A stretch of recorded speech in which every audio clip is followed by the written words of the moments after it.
first and foremost, it's always been following our guts and following our hearts. And if it didn't feel right, we never went through with it. Welcome to Hey Awesome Girl with Tivi Jones.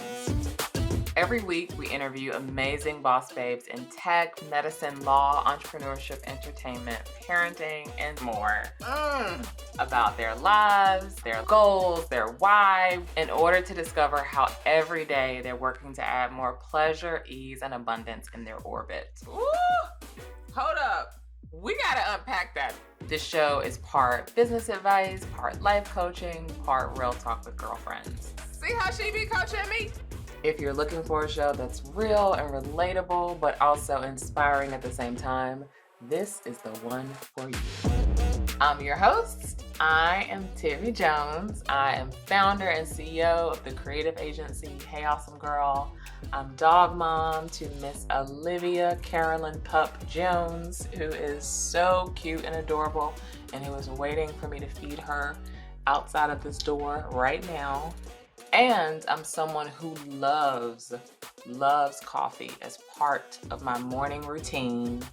I love it. I make it in a French press. I actually have a little water kettle that I boil the water in. It is part of my process in the morning, and I need it in order to be a sane individual.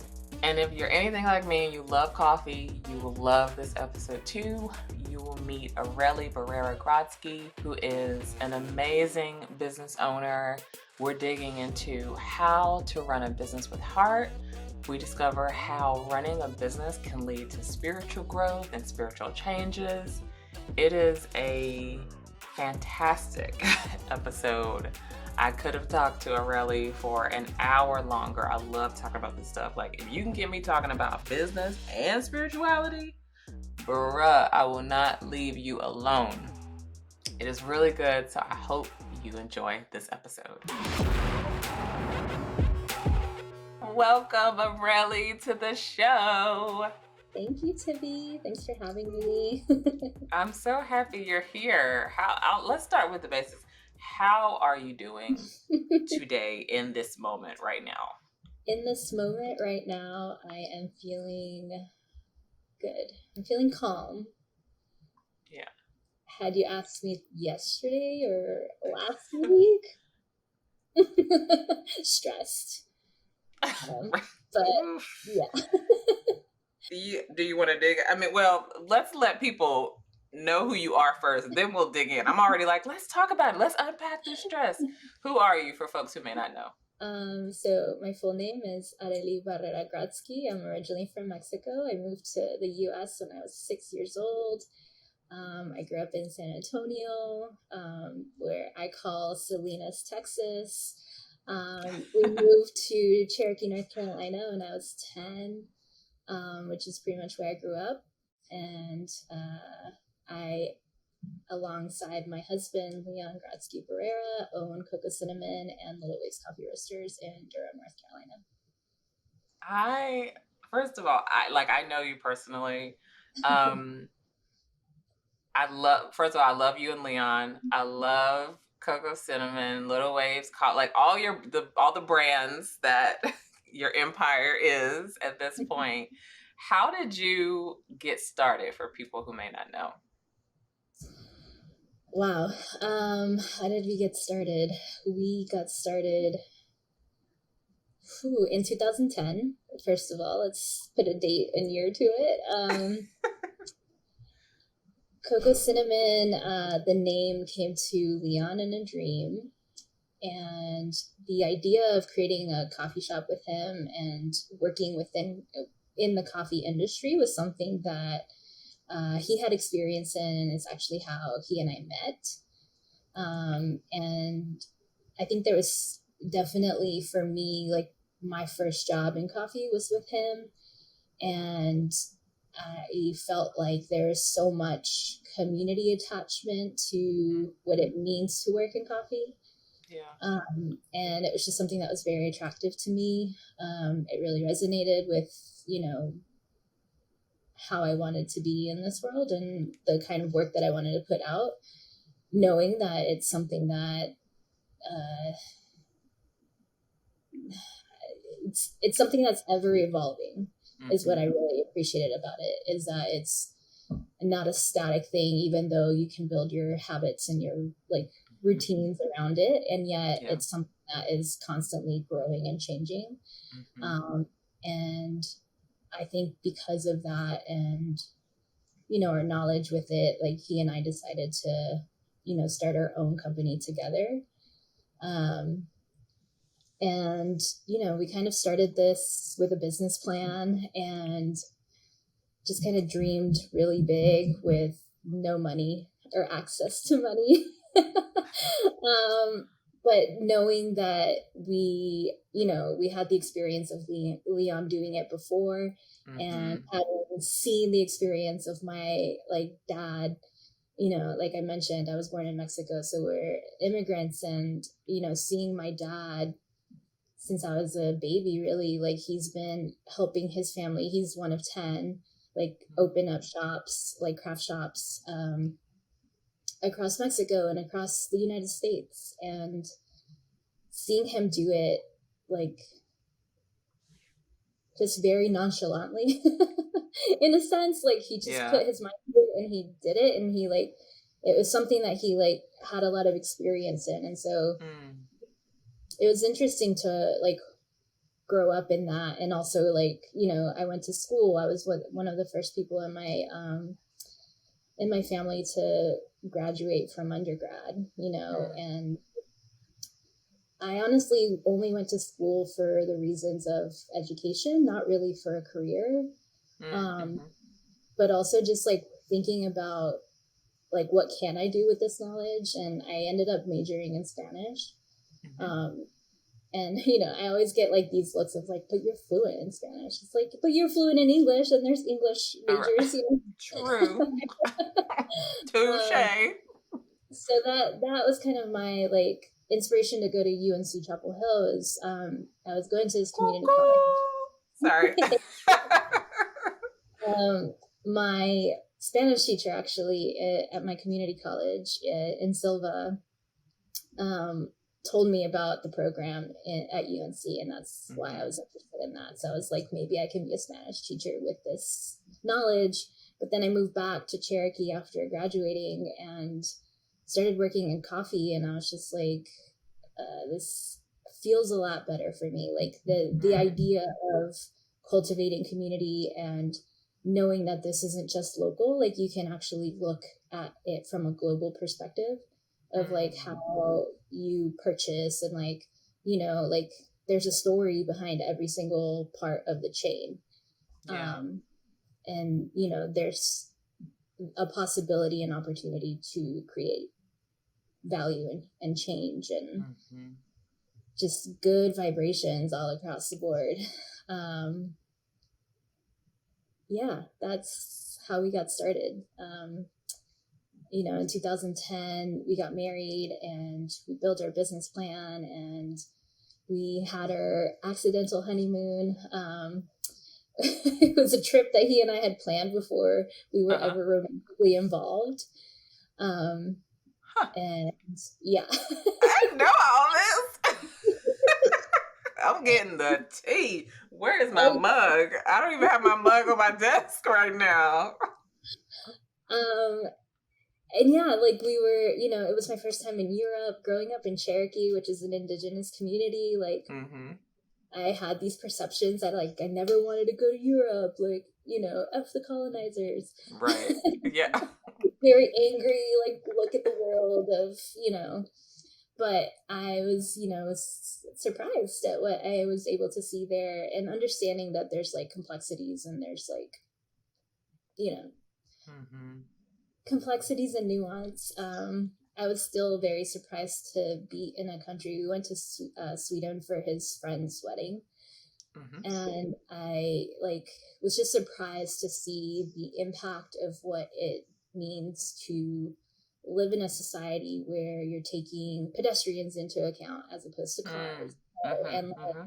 just having your social like your basic needs met. Mm. Like everyone owned their house, Yeah. everyone like work life balance was like an important thing that was implemented by the government, like Right. Wow. little things like that was just like to me, because I've had, my experience has just been Mexico and the United States. And, Yeah.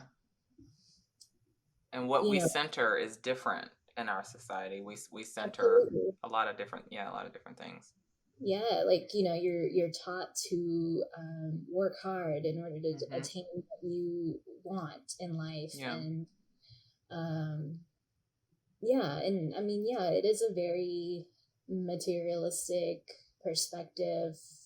And that's something that I felt too when we moved from, I was 6 years old, but I still felt that shift, of Hmm. like seeing the, like, what becomes important to Yeah. somebody, like, as an immigrant, when you start moving into, when you move, in my case, the United States, of what Hmm. became important. And, that, like, needing to fit in, and, like, keeping up with the blah, blah, blahs. Hmm.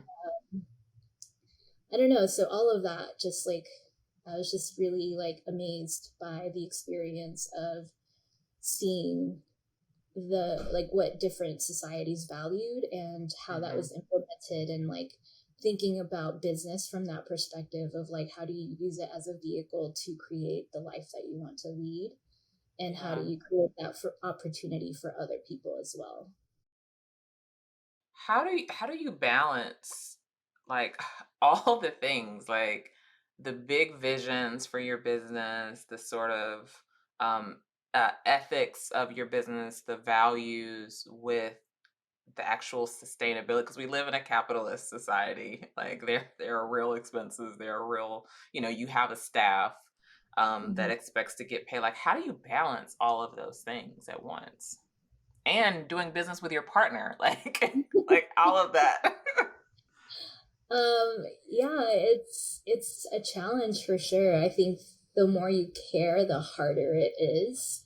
Mm, Um, obviously, like, if we didn't care, like, we would just be pocketing all the money, or like yeah, paying a minimum wage. And right. yeah, I think first and foremost, it's always been following our guts and following our hearts. And if it didn't feel right, we never went through with it. So, and Mhm. that has never, like, led us astray. Like, that's always been like a focal point for me and Leon. Um, Having a rooted, what's important to both of us is what kind of keeps us sane in Mhm. this, like, marriage and partnership and business. Um, we come from different cultural backgrounds and different ways of communicating, and that was definitely like the hardest, like, hump to learn, and Mm, to get over in the very first years of our marriage and partnership. But again, like, our end goal is similar. And so it was always just like, learning how to communicate with each other when our needs aren't being met, and learning how to set boundaries at home, because we always brought work home. We yeah. can't turn it off. Even on date nights, like, we were talking about work, and it was like, Yeah. no, it's like work 100% of the time. And we are learning still, like, how to balance that. And, for the most part, I feel like we've gotten better at it, but we're still working on it. But in terms of balancing everything else, it really is such a challenge. Right now, Leon and I mean, it's almost the end of January, but we're still doing like end of year stuff. And it's Yeah. something that we do yearly. And I think these yearly check-ins are really important, to check in on where we are, how have we met our goals, or how much further do we need to go? What do we need to do to attain those goals? Are Mhm. those goals still the same goals that we, like, Mm, want to achieve? Like, yeah. keeping our pulse on everything, and, like, analyzing our structures, and like how we're scheduling things, and like, mm, I think it's just this constant check-in with yourself and with the Yeah. business, and the response too of, like, what we may want, and what our moonshot goals are may not be something that resonates with the team. Yeah. And so it's like, well, why are we busting our asses to do this if that's not what the team wants, right? Yeah. Ultimately, at the end of the day, like, we want to be able to bring in enough revenue to be able to create good livelihoods, you know? Right. And for us, it's not just like, I think working in a collaborative way is what's important to us. And yet, like, I think the biggest thing that we've been learning and like honing in is having empathy while still like being accountable and holding people Right. accountable and Right. creating boundaries. And because at the end of the day, like, it's still me and Leon who own the business, and like, Right. while we appreciate like the input, like, it's still our asses on the line who, like, Yeah. you know, so it's learning how to attune the language that we're using to set forth like our goals and what vibrations we want to be receiving back, you know. Yeah. Yeah, it's just That attunement. Yeah, and it's how did you come to that, like, in your business practice? Like, I have calls and meetings all the time where it definitely feels, sometimes when people think about business, it's a very um more of like a very like masculine, forcing, like intruding like feeling to business versus like a warmth and alignment. It's more of like force, force, force. Um, how did you come to this way of operating as a business owner? Hmm. I think it's just who we are. I think honestly, I think that, like, you know, we didn't go to business school, and while it's important to, you know, run business as well as possible, Hmm. you know, take into account waste management and like, you know, making sure that you're getting the best price for something while not cheating the vendor, you know. Hmm. Um, But some people in business don't do that second part. oh, I know. And I think that's where you start feeling that energy, right? Hmm. I think it's a heart driven approach. And when it's a heart driven approach, it's hard to be an Yeah. asshole. I mean, that's a You tweetable can right still, there. you can still be it, but at least you like reflect back. You know, like, it's, Yeah. if you're an asshole, it's not on purpose. You know, it's like we're still humans at the end of the day, and we still have bad days. You know, and Yeah. I think, you know, tapping into the humanity of it all and communicating, and I think that's at the crux of everything. Mhm. And again, like, learning how to do that in a way that's balanced and still holding accountability and boundaries. Um, That's it's really beautiful. it's been a long journey it's been a long journey to learn that lesson and to know that that's the mm, the recipe, I guess. You know, it's Mhm. in learning how to be a manager and learning how to be a boss. Mhm. That that's hard. That's a hard Yeah. and that's an ever ending and ever evolving journey, you know, like, Yeah. it's not a constant thing, but you have to be right within to be a good boss. I agree. And I think that, I mean, I've worked in corporate and I've been an entrepreneur, probably about a half and half of my career at this point. I think at this point I've been an entrepreneur more than I've worked for someone else at this point in my life. And I second what you said. Like, it takes a special type of person to be a boss, a good boss or a manager. Um, and also I realize it's really hard. I like to say it's like a whole person approach to managing. It's sometimes it's really, really hard, if it's not your business.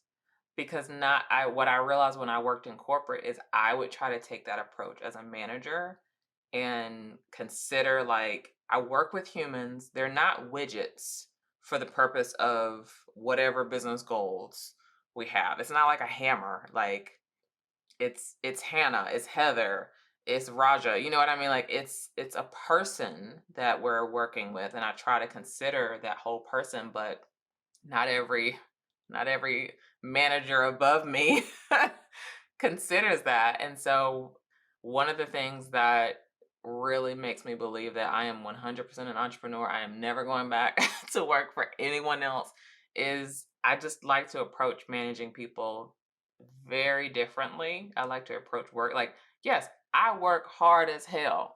Like, I'll bust my ass, and I expect my team to work thoughtfully and intentionally and be accountable and deliver.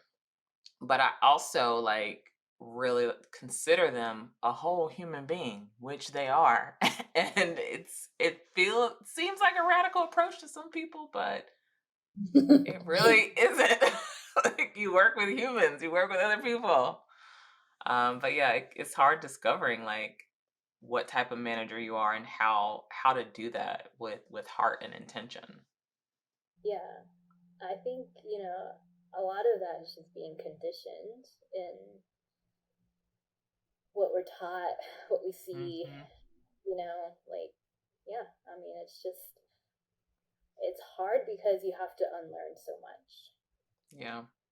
And I think that's the journey of like learning how to be a good boss is unlearning so much of what has been conditioned into you of what work is and how work should be and how Hmm. I mean I am all for work ethic, and I come from a family that like works hard, and like at the same time like we also leisure, like, Yeah. but like I don't know, I also came from a family that has never talked about retirement, and Mm, like where work is too hard, and like you yeah. know um, learning about savings and all of that, like it was not in the picture for me. um I don't know, I think that it's been interesting to, yeah, I mean, and Leon comes from like a, he worked in the film industry for a little bit in New York, Hmm. where he learned, like he kind of taught himself how to like make something happen out of nothing, and I think that's Mhm. why like, Cocoa Cinnamon was able to like happen. That mentality and that like approach to, we have no money but we're gonna make it happen anyway, like Right. just like elbowing Uh, our way through the In a nice way. school, Excuse me. um, I think that like his experience in working in the film industry is that like you're working with a bunch of people who are professionals, Mhm. and working in the coffee industry is a little bit different because you have a lot of professionals in the industry, but you also have a lot of new people to coffee, and you also have a lot of young people working in coffee. Yeah. And for a lot of team members, it's like their first job, and Mhm. so that's both a blessing and not a curse, but like Right. something that can be challenging sometimes, like Mhm. even just like the basics of learning how to communicate, and like what responsibility is, and Right.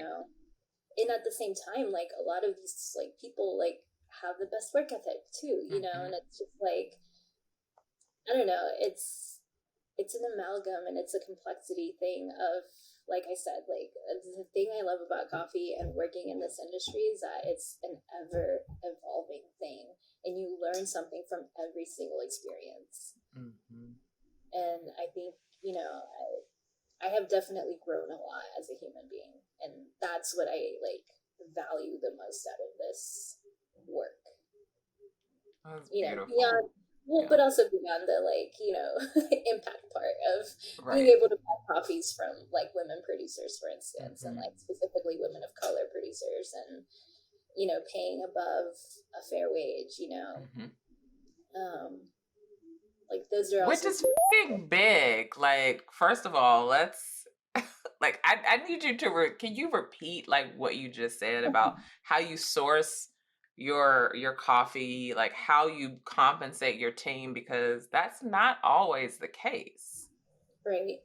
Yeah, and you were mentioning like how do we balance the ethics of all of that, and yeah, I mean, it's going back to that hard driven approach of it's we want to make sure that everyone in the value chain is making a living off of this, and Hmm. so but it benefits all of us, for people to be paid fairly, Yeah. like if people aren't getting paid fairly at the producer level, like we have the possibility of no more producers wanting to produce coffee, and then what are we left with, right?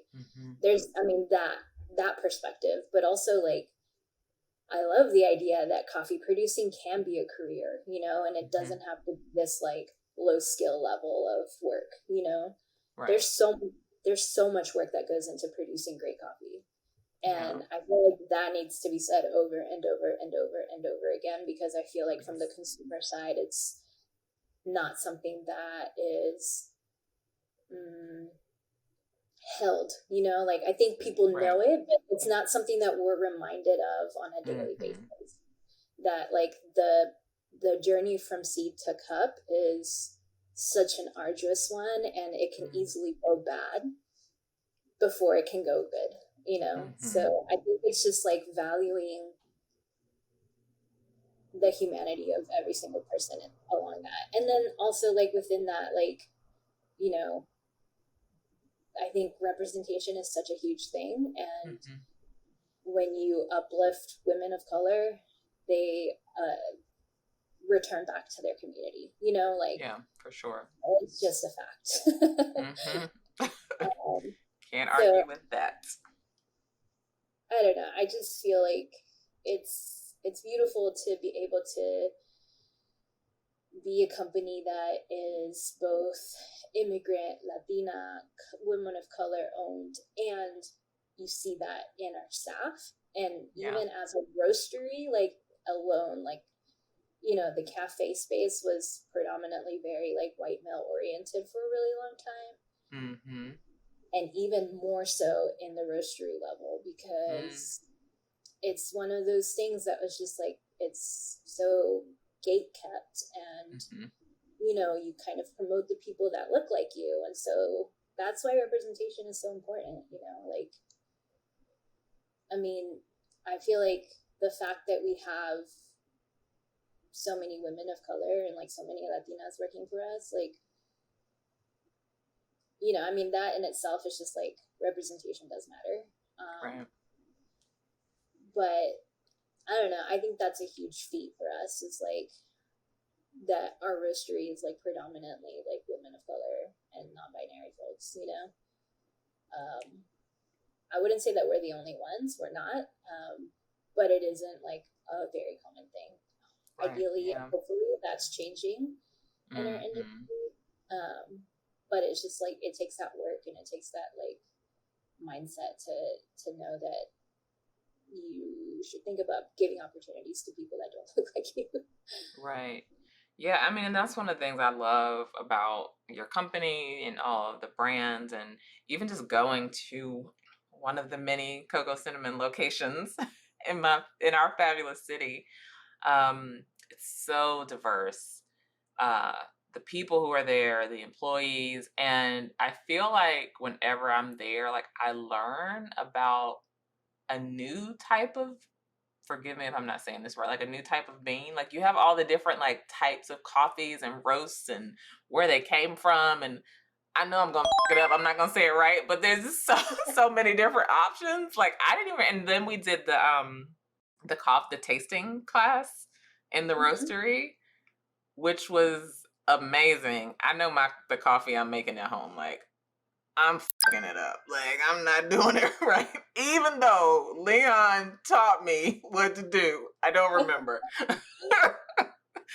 So all that to say, like, admittedly, I'm guilty because I never thought about how this beverage that gets to my house, like all the different steps and science and expertise and skill that it takes to get it to my house. And then the additional like science, skill, expertise that it takes to actually prepare it in a way that brings out the best of the coffee, of the bean.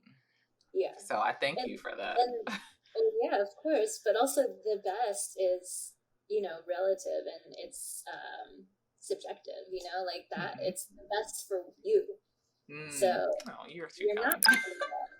if it's tasting good to you, if it's tasting good to you, then you're golden.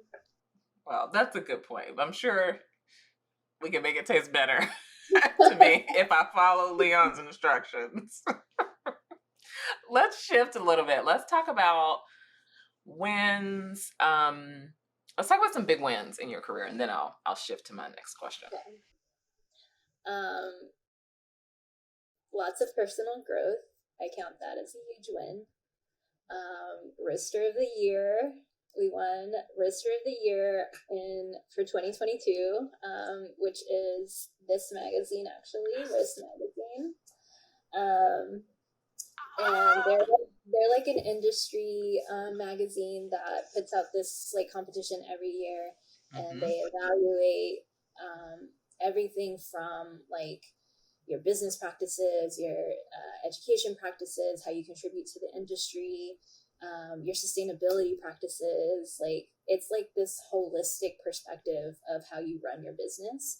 And then they also like, and you turn in your application, and then if you score enough points based off of the application, then they ask you for coffee. So it's like, it's really cool that it's not just based off of the taste of the coffee. Like it's based on like your practices first, and then the taste of the coffee. So it was a huge win for us. And I mean, even last year when we applied, we were finalists, which it was like our first time applying ever. We're a small roastery, and we're also like a young roastery, so it was really like exciting and validating to even be a finalist and then to win the next year. Like That's amazing. yeah, it feels really awesome, and it's one of those things that it's like it feels really good to be able to talk about it, because it's not like a individual thing. We did this like as a team, and as like a partnership between me and Leon, and I don't know, it just feels nice to win something in our industry, because for the longest time it's always felt like we've been too I don't know, we've always felt like less than in our industry. Really? Why? Yeah, it's hard to say. It's hard to like I don't know, I just feel like it's not less than, but just that like our way of doing things and our approach and our menu like wasn't up to snuff for the industry. Even though like our coffee's banging, and like our approach to coffee is very similar to the same like methods. I think because we have like all these signature beverages, and which for us it's like we would never change that, because they tell stories, and that's what we're into. And it's a connecting point, and I think more and more people are starting to see the value in that. And I think before it was like what was valued was minimalism, and just like I see what you're very saying. like Nordic approach to what a coffee shop should look like, and like what your menu should look like. And so it's like all these things that were getting recognition were things that were the opposite of what we were doing. And so it was hard to feel like valued by the industry, even though we felt the value from our community and in Durham, and we knew that we were on the right track. We didn't feel like we were doing the wrong thing. It was just a matter of like, it's just nice to like feel seen within your industry. Um, what else? Oh my God, making it through the pandemic. We're still doing it, but yeah. Okay. Not only Surviving. not only are we surviving through the pandemic, but the pandemic has allowed our industry to grow. And it's what In what has way? like overnight, like, the community. I feel like one of the beautiful things that I have really loved about Cocoa Cinnamon and how it kind of came to be is that it has relied on community since day one. Like without community, we wouldn't be able to have opened our first shop. Um, and I feel like the same methods that we used in opening our first shop are methods that we kind of went back to, and like these grassroots approaches of like being vulnerable with the community and our needs and like how they can help support us. Yeah.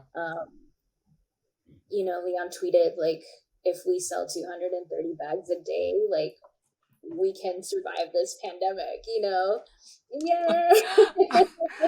I didn't even like, I bought bags for someone else. Like I bought a pen. Of course I can't put it back on the thing now, but just know I got Leon's emails. I appreciate you so much. And yeah, I feel like, overnight, like our online orders just like skyrocketed. And, we had to learn how to create a structure for this new volume. And since then, it's just been kind of what, we started implementing subscription programs. And, wholesale was a little bit harder, but it wasn't necessarily harder. We just had to think outside the box, because everyone was struggling, and like all cafes were, losing sales and not as busy. And, when it comes to wholesale, like that's kind of our bread and butter, but that's not something that we could rely on during the pandemic. And so like subscriptions became a thing.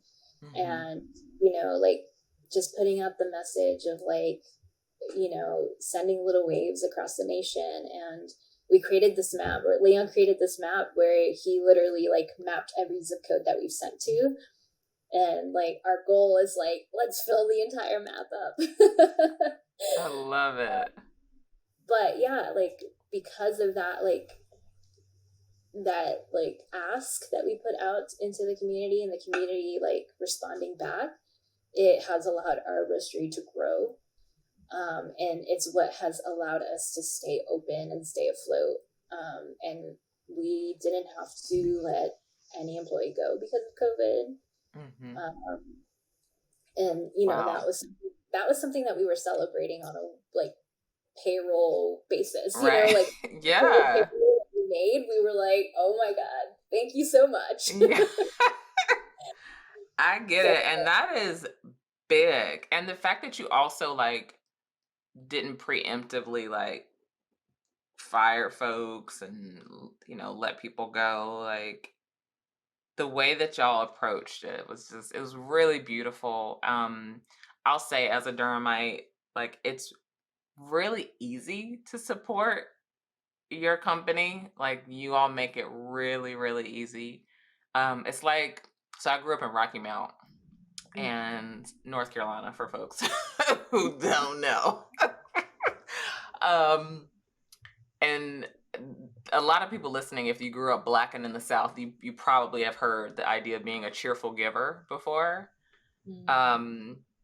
Basically, like that's what the deacons and the mothers would say when they send the basket around. Like they want you to be a cheerful giver, cheerfully tithe. And I will say, like, I cheerfully give my money to Cocoa Cinnamon and Little Waves because it's just so easy. Y'all make it really, really easy, really joyful.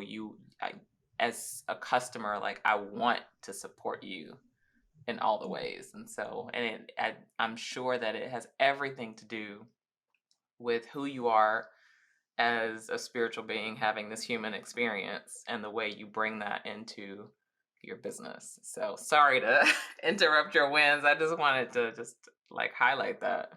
That's really nice to hear, because I think it's very hard, like, um the thing about all of that is that we're not perfect, and it's scary to be a manager and in charge and be Yeah. responsible for all the things and make the Yeah. right decisions every single time.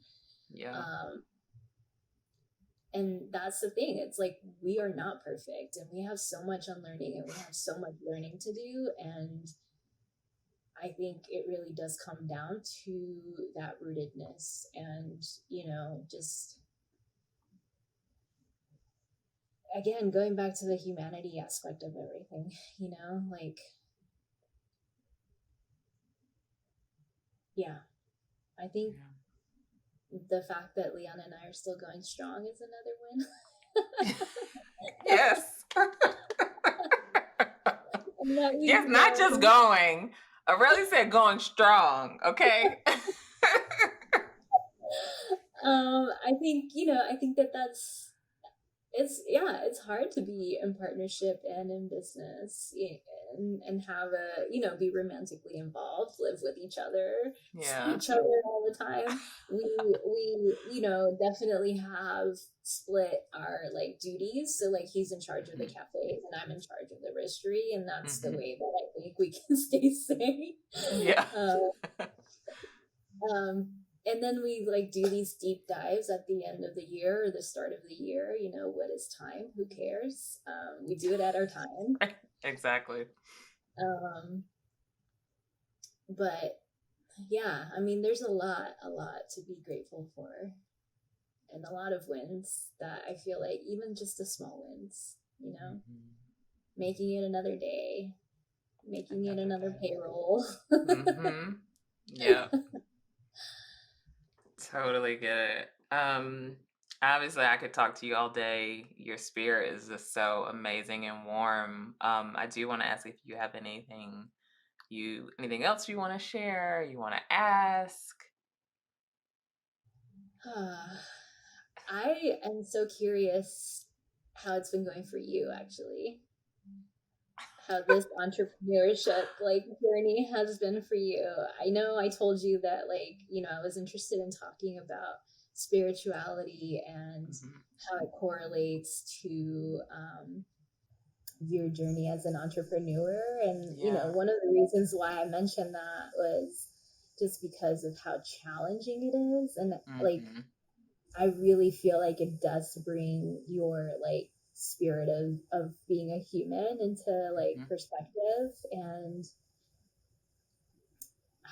yeah, I think that like growing up in Cherokee, like I grew up in a Catholic household, but we weren't really like practicing Catholics. I did my first communion, and I think by the time I had to do confirmation, I just told my mom like, my heart's not in this, and she was like, you can't marry a Catholic guy. I was like, that's fine. All right.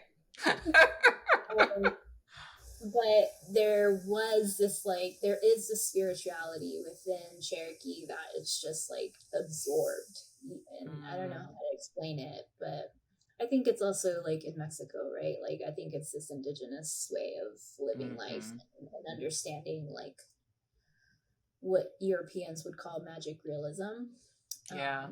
Like we would just consider realism. Right. But there is this like feeling of more than you, and possibilities are endless. And I feel like when I moved to Durham, like I felt like a fish out of water in that regard. Like I wasn't being fed in that way. Like I wasn't absorbing that magic, and I wasn't absorbing that like spirituality, I guess. And it really was a blessing in disguise, because it made me have to like seek and search what my grounding and ritual practices are. Right. And even though it's so hard to do that as like a busybody and like somebody who's like all consumed by work all the time, it's such an important thing to like go back to and try to make time for that, you know. And it's Mm-hmm. um and I feel like I resonate a lot with you. And like when I was like watching your like Instagram stories, and like I was just like, I'm so curious to hear like how it's going for you, and like, is this feeding your soul? Is this nurturing you as like Yeah. a you know? Hmm. Thank you for the question. I'm so used to like just asking people, like get like absorbing from them. Yeah, I grew up in a Christian Southern Baptist, Black Southern Baptist household, which is different from white Southern Baptist. Yes. Um, I am I'm not a religious person anymore. Very, very spiritual. Still very much respect religion. I grew up. My mom is Christian. My dad is Muslim, and so I have a lot of respect for religious practices. I think for me, yeah, I think kind of what you were saying earlier. I can't remember if it was before we started recording or not. Like this entrepreneurial journey has changed my like spirituality so much, but also like not a lot. I actually believe that this entrepreneurial journey has brought me back to myself in Mm. a lot of the ways that I lost over my 37 years. um are you okay on time? I just want to double check. Yeah, sorry about Okay. that. Like that sound, like, wait, I know that sound, wait, that's a business sound, wait, what's happening? That's honestly just my calendar being like, it's your turn to be on social media tonight. No. I actually have a calendar invite for later when I have to do the same thing. So like people are getting the real, like this is what it's really like to be an entrepreneur. You just minding your own business, trying to talk about your spiritual journey, and your calendar is reminding you of shit you gotta do later. So that's so real. So yeah, like coming back to myself. And it's tough, like you said, like I literally like, I don't know if, do you use Google Calendar for Mm-hmm. hmm Yeah. so it reminds you now like how much time you're in meetings every week. Have you Oh seen that? wow. No. Yeah, it's depressing. Like I have like 25 hours worth of meetings this week alone, Wow. and like my average every week is like 18 hours worth of meetings with other people every week. And so it's tough, right? Like I need spaciousness in order to feel grounded and connected. But I also can figure out how to add more spaciousness into my life. Mm. Even if I have 8 meetings a day, like I can figure out little practices to give myself spaciousness and grounding. Um, so yeah, I think it's such a big question. I mean, all I'll say right now is I do feel like this entrepreneurial journey is bringing me back to myself, and that Mm. every day is a process. Yeah. And it's beautiful and it's tough and Mm-hmm. it's challenging. I was talking to Monet Marshall recently. She did a show interview, and I always like, there's this thing where I'm always like, there are a lot of, I always think about my brain like a really big house and Mm. sometimes like a neighborhood. And so whenever I think about memories, like I'm always like, I feel like I'm like walking and I'm like, I'm almost there. I'm almost to that door of that memory and I can like open it up. Like that's how I think about things. I love that. This entrepreneurial journey has like, it's almost like there's this like hallway of rooms, and it constantly opened these doors in my mind that I never knew were there. And I know I Mm. have to explore those doors because I can never close them. And so some examples for me are, um, I apologize for being late to the party, like, but learning a few years ago when I learned about pronouns Mm-hmm. and just using people's pronouns, like allowing people to tell me what their pronouns are. I remember like I could like I still like feel that sensation of like that door opening in my mind. Uh-huh. And another one that opened recently for me in direct connection to me being an entrepreneur is, what does it really mean to be free? And Mm. for me, I keep a picture of my great grandparents on my desk. I'm gonna try to grab it. These are my great grandparents. I keep their picture on my desk as a reminder. I grew up with my great grandmother. My great grandfather passed before I was born. Mm. But I was thinking about, like, have I set my business up for me to feel free in Mm. whatever way that means for me? And the door that immediately opened in my brain was my great grandmother's grandmother was a slave. Mm. And her definition of freedom, like when she thought about what it meant to be free in her wildest dreams, like, am I actually living that life? Am I actually setting up my business so that I am actually free? Or am I setting up different types of bondage for myself? Mm. And yeah, like that's a door that I know I'm gonna have to walk in. I know I'm gonna have to explore and figure out, maybe sort through some things. Yeah, but I mean, those are just a few things that this journey has brought me. Wow. Tivi, that's so beautiful. That's such an important question. And I struggle with that on a daily basis. Oof. Yeah, I think that, it's such a like give and take Mm-hmm. journey. And Yeah. sometimes it's like the take uh feels like too much sometimes, and the give, and like I don't Yeah. know, I feel like sometimes I ask cyclically, I ask myself, is this worth it? Like, am I tripping? Like, what am I doing? Yeah, like that I think that's such an important question. Like, am I truly free? Am I setting myself up to feel truly free? And there's so many layers to that. And Right. yeah, and I don't know what the answer is, because I always struggle with this because of the society that we live in, and building something that is conscious and like socially conscious within still a structure that is profit over people. Mm. And like I wonder to what extent how much good you can do when it's still the majority of the system is that, Yeah.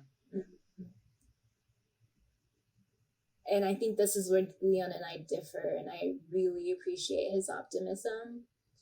I did grow up with like a lot of pessimism around me, a lot of joy too, obviously, but I think I worry sometimes about that like creeping in. And Mm. These are like heavy and hard questions to answer, because it's not a straightforward answer, Yeah. because we also exist in different timelines, and like, Yeah. like, and I think that's why it's like cyclical, right? It's Mm-hmm. there are times when it's freaking great, and like Yeah. this is exactly where like I should be and like what I should be doing. Right. And sometimes you give so much of yourself and your cup is empty, and you just Yeah. want to like go to Tahiti and like, Yep. like Mm-hmm. I don't want to do nothing. Don't ask me for nothing. look at me. Right? Don't Um, look at me. I mean, that's so real. I mean, the cyclical, I believe, this is my spiritual belief. I think that we're here on what Kim Arrington, Yes. Yeah. So this is something that Kim Arrington, who I hope will be on the show at some point, she always talks about Earth School. And I think that we have certain lessons that we're here to learn in this particular lifetime on Earth School. And the universe is going to keep giving us them lessons until we learn them in whatever way what I believe our soul like set the curriculum before we came down, and like these are just the things we have to keep learning. But this is hard. Like it is. Earth School is tough.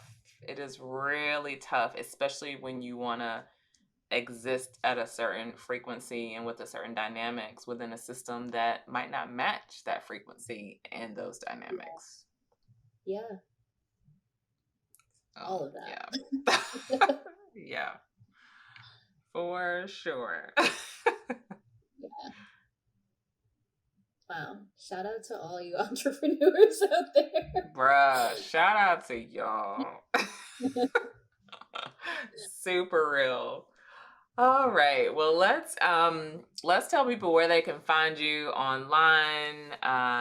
Definitely want people to follow up and order some coffee, order some pens, order all the things. Where can they find you online? So you can find us at www.littlewaves.coffee. No .com, .coffee. You can also find us on Instagram at littlewaves.coffee.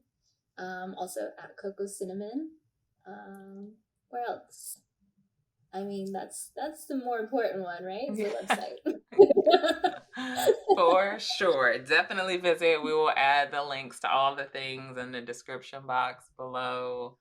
Areli, it has been a pleasure to talk to you. I definitely feel like we need to do a part 2 or a webinar or something around like spirituality and business. But for now, this has been opening up some doors in my brain that now I got more doors open in my brain that I gotta figure out. But I'm super appreciative for it and for your time today. I appreciate you. Thank you so much for watching this episode. I hope you found some nuggets of wisdom from myself or from Areli. We dug into a lot of really interesting topics. A couple things that stood out to me. One, Areli talking about how to run a business with heart and all the different ways that she does that. How business can lead to spiritual growth if you allow it. I'll say that. It doesn't always lead to spiritual growth, but if you're open to it and you allow it to, it definitely can. And I really loved how Areli unpacked how she incorporates her ethics and her values into every step of her process as a business owner. It really ties to our mission to empower women, especially women of color. Areli incorporates that into her business with her and her partner. And I can't say enough about their work. So definitely please go to their website, support them, hype them up, tell them, hey, awesome girl sent you. And so your question for this episode is, how are you incorporating your ethics and your values at every step in your business process? And if you don't have a business, how are you incorporating it into how you live your lives? Maybe it's the brands that you buy, the type of food that you eat. Think about what matters to you and think about how you can change how you interact with other brands or different brands you might want to interact with based on those ethics and those values. If you have any feedback on how you're going to do this, please consider sharing it with us. We would love to hear from you. And you can reach us. We're on all the social media networks at Hey Awesome Girls. Once again, I am Tivi Jones, your host and the CEO of this amazing studio that I am really, really proud of. Hey Awesome Girl. Our social mission is to celebrate and empower women, especially women of color. We believe that entrepreneurship, especially digital entrepreneurship, is a resource to increase confidence, close racial and gender wealth gaps, and provide a means of freedom for women all around the world. I'm gonna go feed Miss Olivia before she leaves a present on my floor. But until next time, please remember to stay awesome. So it's me again, just jumping back on to share a special resource with you. So I know I talk a lot about our pleasure, ease, and abundance framework that we use at Hey Awesome Girl, but maybe you aren't quite sure what that means and how you can incorporate that into your life. Well, we have a free resource for you that can help with that. It's our Pleasure, Ease, and Abundance playbook. In this playbook, I outline the 9 elements of pleasure, ease, and abundance you need to consider to help you create a life that is fun, fabulous, and free. I walk you through journal prompts, I share resources, and give you some actionable steps you can take to get you further away from stress, exhaustion, and being broke. To download this free playbook, go to heyawesomegirl.com/framework, enter your email address, and we'll send it right over to you. That's heyawesomegirl.com/framework to download your free playbook today.